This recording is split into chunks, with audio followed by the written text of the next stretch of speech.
Hey there, I'm Tony DeCopel. This is The Uplift. We got a great show for you, great cast of characters as well. Among them, these, a museum security guard yearning to create his own art. He shot for the moon and landed among the stars of the art world. An army of 100 women committed to knitting thousands of teeny tiny hats. Why? We will tell you. Also, a couple whose lives were changed forever after a tragic accident, but their love never wavered. In fact, it helped them make it through the dark times. Plus, a hero of the Eaton fire. He stopped at nothing to help one woman, then stopped at nothing to share her gratitude, is what she did. And the group of high school seniors who became heroes after looking outside their classroom window and springing into action to help a complete stranger. All that and more heartwarming news. You know what you're watching, The Uplift. Hello, welcome to The Uplift, the show that lifts you up for at least the next 30 minutes. You, I like to say me as well, and we're gonna begin in New York City, where the Metropolitan Museum of Art attracts millions of people each year, and one of its security guards found himself marveling at the masterpieces, yearning to create his own art. When he did, you'll never believe where it ended up. Steve Hartman shows us how. At times, Armia Khalil felt like he was whittling his life away. And really, what was he thinking? Immigrating here from Egypt with nothing but $400 in his pocket and a suitcase of sculpting tools. I was so naive. I didn't have any plan, just got one-way ticket in my dreams. His dreams of becoming a professional sculptor. It didn't work out. So in 2012, Armia got a job as a security guard at the Metropolitan Museum of Art in New York, where he could at least be in the presence of masters, never imagining that one day his work would be here too. It's unbelievable. That was really a surreal moment for me. A couple years ago, Armia struck up a conversation with a visitor. At least he thought he was a visitor. Anyway, Armia happened to mention to this guy that he was an artist himself, from Egypt. When Armia mentioned that he was Egyptian, I asked him if I could see his work. At that point, I revealed my identity. Achille Tomasino is a curator in the Met's Department of Modern and Contemporary Art. In 2018, he launched a search for the very best examples of art inspired by ancient Egypt. You looked far and wide, you looked in other countries, spent 6 years. Yep. And then you found a piece in your security guard. Yes, absolutely. How do you explain that? Divinely ordained encounter. Really? Yes. Several people have told me that they've come to the exhibition just to see your sculpture. Armia's sculpture, carved out of a single piece of ash wood over the course of 5 months, is part of a major exhibit on display here at the Met for the next couple of weeks. Thank you so much. As a result, can we get a photo with you? Of course. Armia is now a celebrity of sorts, the only security guard who guards his own work. Thank you. At least for now. My pleasure. Nice to meet you. So you might lose him as a security guard. That is a risk. But might gain a new master. Steve Hartman, on the road in New York.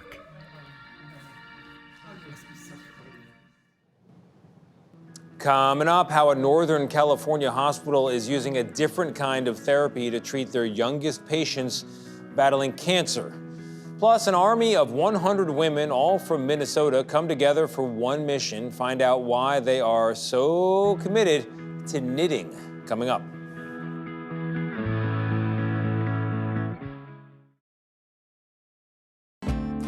When we think of treatment or therapy for illness, we might think of medicine, maybe rehab. How about music? At a hospital in Stockton, California, music plays a very big part in the healing. Here's Hunter Swords from CBS News, Sacramento. Hey, can we sing our other song? 2-year-old Jesse Lee loves his music. Way to go, Jesse! And here, inside this special room, away from his hospital bed, It goes like this. Yeah! he gets to be a kid. He was diagnosed on August 19th of last year. Jesse is in the fight of his life. But ukulele, shaker, or xylophone in hand, he's a typical toddler. Yeah. Overwhelming. Just getting to see him just be himself outside of his hospital room, and even when they come up to the room and play with him, it's very special. Music therapy. It's an emotional lifeline helping patients just like Jesse. And it goes like this. His mom admits she was a little confused when his doctors at Sutter Health prescribed something called music therapy. When they first came in the first time, I was like, music therapy, what is this? I didn't realize how healing it was for him, even doing it at home. It's really honoring and fulfilling work that we get to do, to use music as a therapy approach, which is very unique. So take a second and just feel where your rhythm is. So we're gonna start off with that feeling of nervous and see if we can get to the flow. It's that kind of job that students are learning inside classrooms at the University of the Pacific in Stockton. UOP has been offering a music therapy degree for 85 years, teaching students to work alongside healthcare providers in hospitals. Alleviate things like pain or help with rehabilitation. Sometimes it's easier for people to communicate and to connect musically than it is with words. Dr. Eric Walden is a UOP music therapy alum, now serving as director of the program. What do you think it is about music specifically that can help heal? Everyone has a connection to music, first of all. That connection is where it all starts. The sessions depend on what a person needs. I think there's a place for music therapy in almost any patient's treatment plan. Studies show musical intervention has profound impacts on our brains, evoking memories for Alzheimer patients, improving voice and volume quality for someone suffering Parkinson's. Even the beat and tempo of music can help someone relearn to walk. Or what we call gaits. We can use the structural elements of music, things like tempo or speed, as a way to kind of retrain that walking. I love every part about it, but Senior Hasina Torres is already using music therapy to help people manage pain after surgery. and be able to know what to do clinically and provide that to the patient is beyond words. You just feel so helpful in that moment. The University of the Pacific here has been able to do something that no other school in the nation has done, and that's to offer a music therapy program in 4 years instead of 5. Eliminating some of those courses, condensing some of the other ones. It's going to create so many new opportunities for people coming into the program. From the UOP classroom to striking a chord with patients when they need it most. Very special to see him just he kind of forgets what he's going through, what he's dealing with that day. And making a noteworthy difference. Bye, Jesse.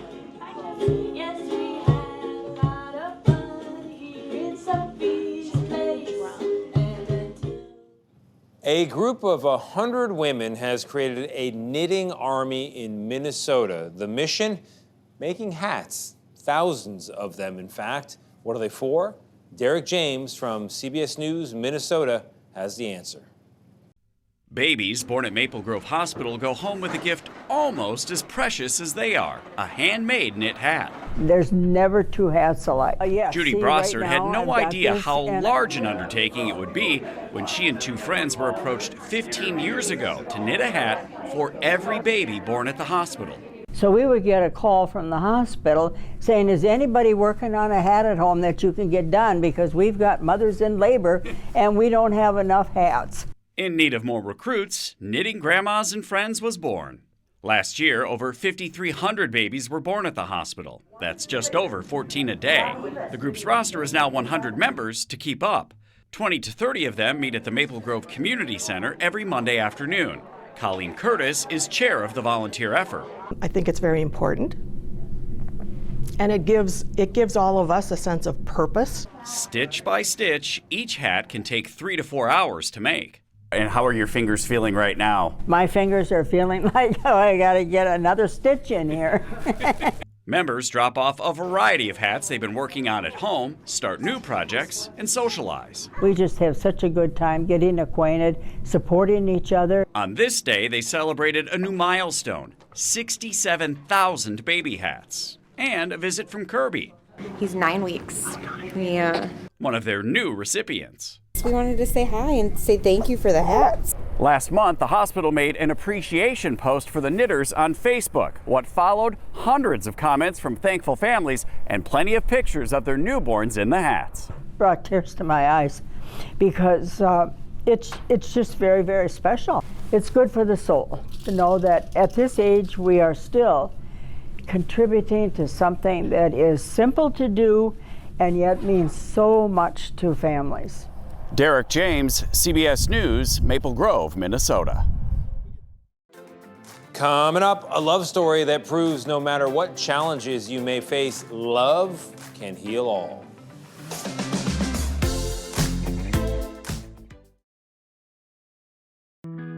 Time now for a love story coming your way, one with a very important lesson that love will prevail even in the darkest of times. Here's Reg Chapman from CBS News, Minnesota.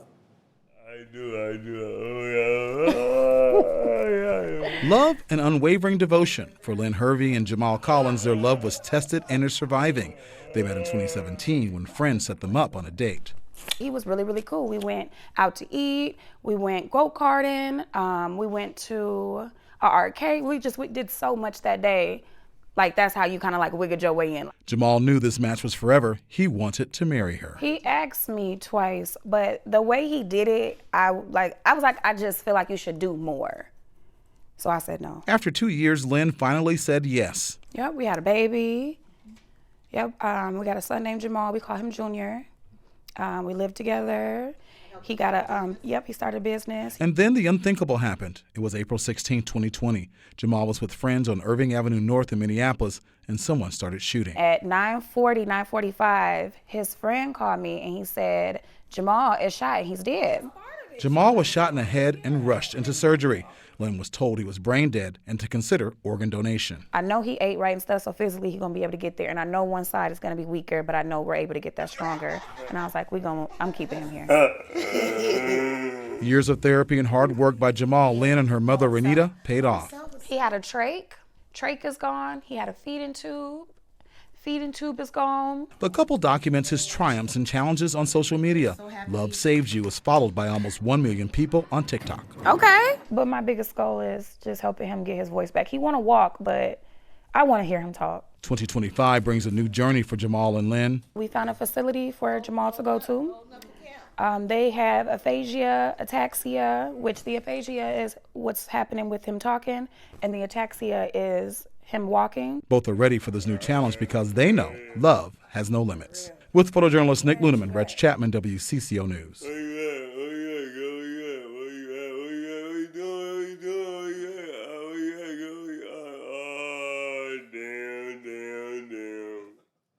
The men and women who battled the Southern California wildfires saved lives and helped more people than one can count.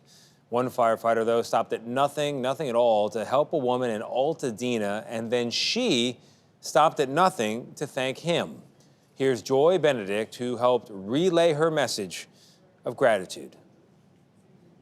Everything all across the street was in flames. It's a morning no one in Altadena will soon forget. Certainly not Deborah Ross. Embers this big floating through the air. It was like a dream or something. She stood outside her home on Olive Avenue trying to save it with a garden hose and prayed for a miracle. I was screaming and hollering and I got real scared and because dark and the soot. With moments to spare and flames roaring around her through the dark ash, she saw a different flash of red. Then the 2 trucks pulled up. This big tall white guy gets out of the fire truck and he jumps up and he says, "My name is Will, and I'm getting ready to save your house."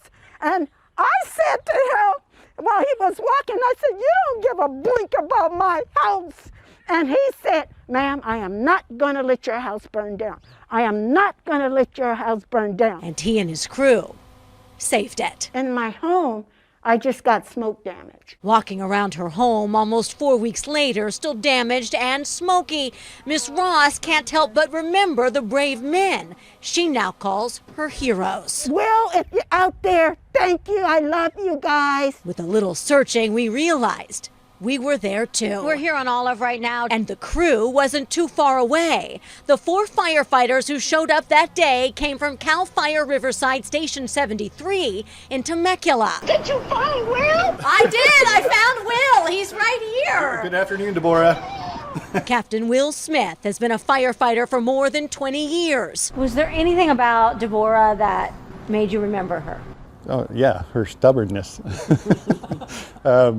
She was very adamant about staying and doing what she could to defend her home. Captain Smith and his crew were already on shift when they got the call to go to the Eaton fire that Tuesday night. He says they had already been up for more than 24 hours when firefighter Cameron Cable saw Miss Ross. I was surprised to find an old lady with a really sweet looking hat trying to put that house out. He grabbed his captain and fellow crew members and went to work. It's a good memory to have.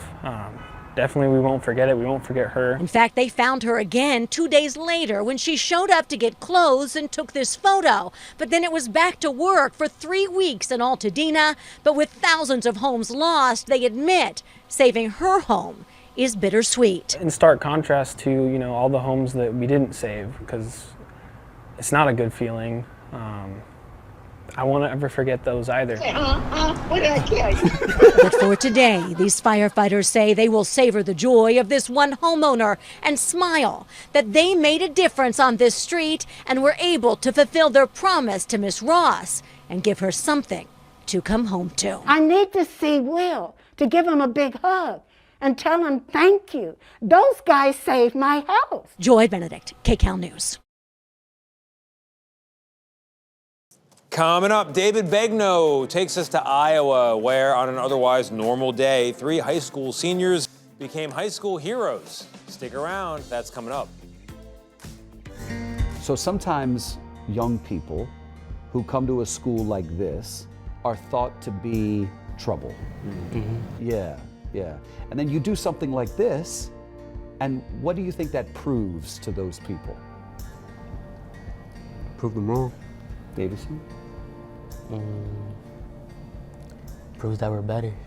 Proves that you're better. Yeah. Better than people thought. Yeah. It was a normal day at school when a high school senior saw someone outside his classroom who needed help. Without hesitating, he and his friends sprung into action and became heroes in an instant. David Begnaud has their story.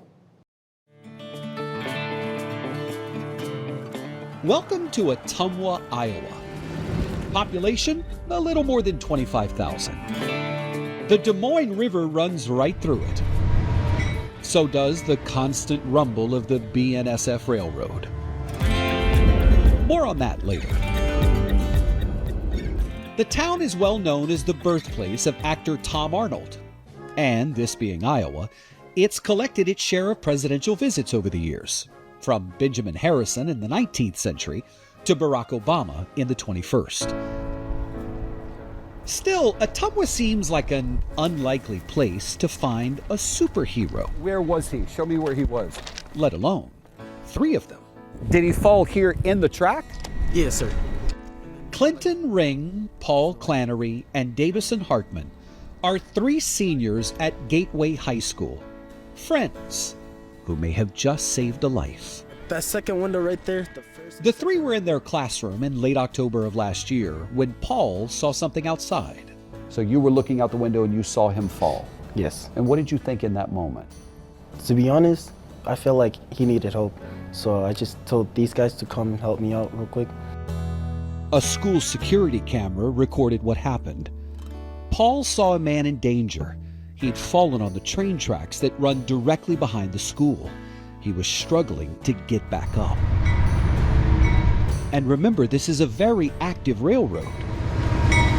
All we hear is Paul calling our name like, hey, I see an old man falling. And we're like, what? We went, check it out. We didn't think twice, we just went out and, helped him out. The 3 boys ran out of the school and down to those tracks to help the man who was in trouble. The next thing I know is they come running out of that room past my room. Hey, Mr. E, there's a guy on the railroad tracks, we're gonna go save him. Science teacher Matt Erlinson followed the three boys outside to see if he could also help. That's him with 2 service dogs.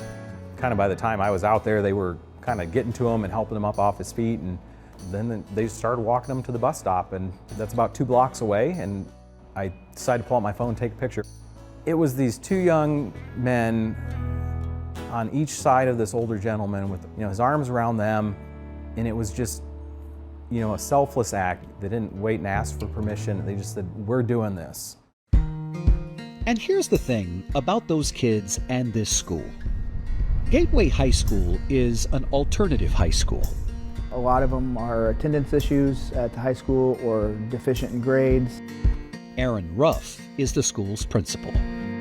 Some have some behavior issues, and some choose to come here just to be at a smaller setting. We really pride ourselves on not defining kids at their worst moment, but at their best. So sometimes young people who come to a school like this are thought to be trouble. Yeah, yeah. And then you do something like this, and what do you think that proves to those people? Prove them wrong. Davison?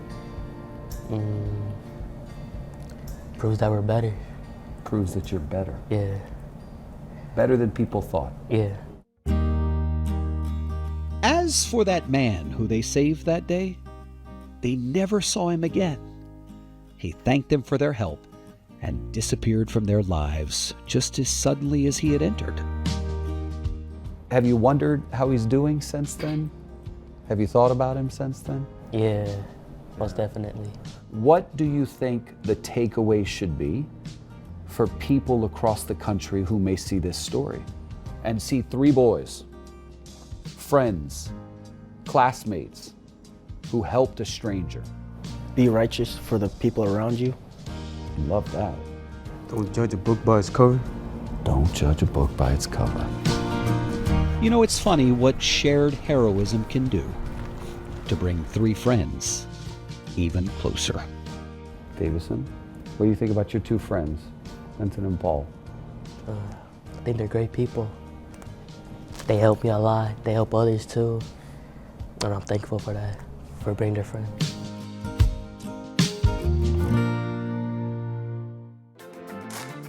That is our show. I hope it brightened your day. I hope it lifted you up. If for some reason it didn't, you know what I always say, reruns totally free. Press play again. I'm gonna go find some good news. See you next time.